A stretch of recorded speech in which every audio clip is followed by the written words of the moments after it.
নিশ্চয়ই একটা অভিজ্ঞতার মধ্যে দিয়ে আমার কাছে আমি এক্সপেরিয়েন্স হিসেবে বলি, হয়তোবা মানুষের লাইক ডিসলাইক একটা বিষয় আছে। আপনি আমাকে পছন্দ করতে পারেন আবার নাও করতে পারেন, এটা আপনার ব্যক্তিগত ব্যাপার।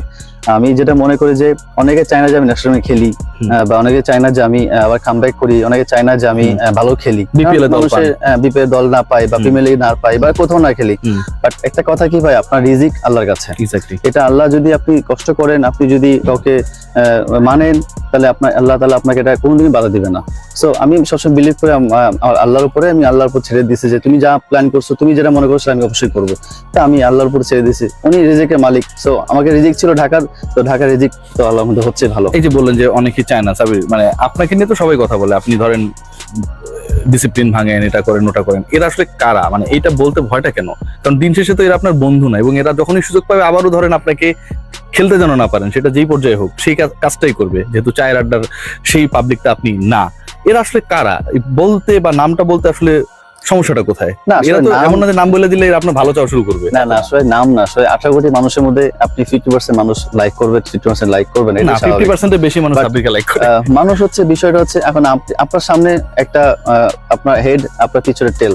তো এই হেড এন্ড টেলের বিষয়টা আমি আসলে খুবই শক যে মানুষ তাড়াতাড়ি চেঞ্জ হয়ে যায়, মানুষ খুব তাড়াতাড়ি চেঞ্জ হয়। এরা কারা? এটা আসলে ভাই আমি বলতে যাচ্ছি না, বাট আমার কাছে মনে হয় যে এটা আমার কাছে সিক্রেট থাক। আচ্ছা, আমি চাই যে এই বছরটা ভালো খেলি, দেন ইনশাআল্লাহ যদি কোনো সময় জাতীয় দল ম্যানেজমেন্টের সাথে বিভিন্ন ভাবে জড়িত থাকে বা না, আসলে ম্যানেজমেন্ট তো সবাই ম্যানেজমেন্ট। আমি যদি কাউকে জিজ্ঞেস করি ভাই আপনি কে, আমি কোচ। আমি কে, আপনি সবাই কোচ। আপনি কে ভাই, আমি হচ্ছে বিসিবির লোক। তো অনেকভাবে আমাকে ডিমোটিভেট করে, অনেকভাবে আমাকে, যেমন আমি লাস্ট এনসিএল খেলতে পারিনি, একটা নির্বাচক বলেছে যে আমি টি10 খেলে এসেছি, আমাকে 2 ম্যাচ বসে রেস্ট দিক।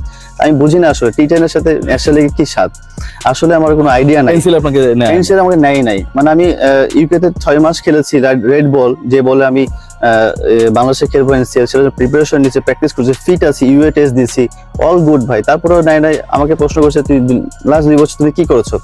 ভাই লাস্ট 2 বছরে কেউ পারফর্ম করে না রাজশাহী। যদি কেউ করতাম আমরা চ্যাম্পিয়ন হইতাম, আমার 6 নাম্বার হইতাম না।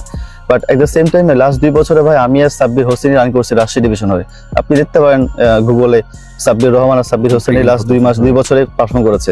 তারপরে কেন নেন আমি জানি না, হয়তো যে বললাম যে আমার এখানে একটা ফ্রেন্ড আছে, খেলতে হবে, আমার একটা ছেলে আছে, খেলতে হবে, আমার এখানে ক্যাম্পে প্লেয়ার আছে, খেলতে হবে, এইভাবে হয়তো বা সাব্বিরকে হয়ে গেছে। ডেফিনেটলি আমার কাছে মনে হয় যে এটা হওয়া উচিত না। ট্যালেন্ট কখনোই বৃথা যায় না যদি সে কষ্ট করে। তো আমি কষ্ট করছি ভাই, বিপিএল চান্স পেয়েছি, ভালো খেলছে আলহামদুলিল্লাহ। এখন পর্যন্ত দোয়া করবেন যেন আমি শেষ করতে পারবো। শেষ পর্যায়ে সাব্বির 33 বলে 82, 9টা ছক্কা, শুরুতেই বলছিলাম 3টা 4 ছক্কা মারতেই আপনি পছন্দ করেন। আমাদের প্রিয় তামিম ইকবাল বলেছেন যে বাউন্ডারি গুলো ছোট, কিন্তু সাব্বিরের আসলে ছক্কাগুলো হচ্ছে গ্যালারি আছে ওদিকে চলে যায়। সাব্বির আর কয়টা বল পেলে আসলে আপনি সেঞ্চুরিটা করে ফেলতে পারতেন? ওই সময় তো খেলতেছিলেন, মানে এই ব্যাপারটা আমার খুব জানতে ইচ্ছা করে। ওই সময় যে পজিশনে ছিলাম আমার কাছে মনে হয় 3টা বল পেলে 3টাই মারতে পারতাম। এটা হয়তো বা আমার বলের মধ্যে সেঞ্চুরি হয়ে যেত, এটা আমার কনফিডেন্স ছিল যে আমি 3টা বল যদি পাইতাম হয়তো বলারও ভালো বল করতে পারতো। বাট 7-8টা বল পেলে হয়তো আমি 3টা, মানে বিফোর 40 বলস আপনি সেঞ্চুরি করতে পারতেন। মানে ওই সময় যে টাইমিংটা হচ্ছে, যে সময় ওই সময় যে কনফিডেন্স ছিল ভাই, মনে হচ্ছে না যে মিস করে ফেলেছেন? মানে আরেকটু আগে নামলে অন্যরকম হতে পারতো। বাট আমার কাছে মনে হচ্ছে আমার এটা সেকেন্ড ম্যাচ, আমি নিজেকে একটু সময় দিয়েছি, 12টা বল খেলেছি, নিজেকে সময় দিয়েছি। আমার কাছে ক্রিজে মনে হচ্ছে this is my last match, আমাকে এটা যদি ভালো না করতে পারি হয়তো বা আমাকে নেক্সট ম্যাচে নাও দেখতে পারি। বাট আমার কাছে মনে হচ্ছে যে আমি চিন্তা করছি ভাই, এটা আমি যদি এখান থেকে না বেরোতে পারি তাহলে আমার আর ক্যারিয়ার হওয়ার দরকার নেই, ক্রিকেট প্লেয়ার হওয়ার দরকার।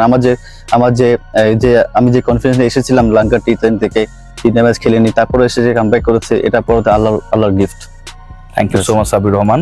আপনার জন্য তো অনেক শুভকামনা, একই সাথে আপনার নতুন যে শিশু 8 মাস বয়স তার জন্য, এবং আপনার ফ্যামিলির জন্য, আপনার ওয়াইফের জন্য, যারা আসলে আপনাকে সাপোর্ট করেছে এই খারাপ সময়টাতে। অনেক ভালো থাকবেন, আপনার জন্য অনেক শুভকামনা।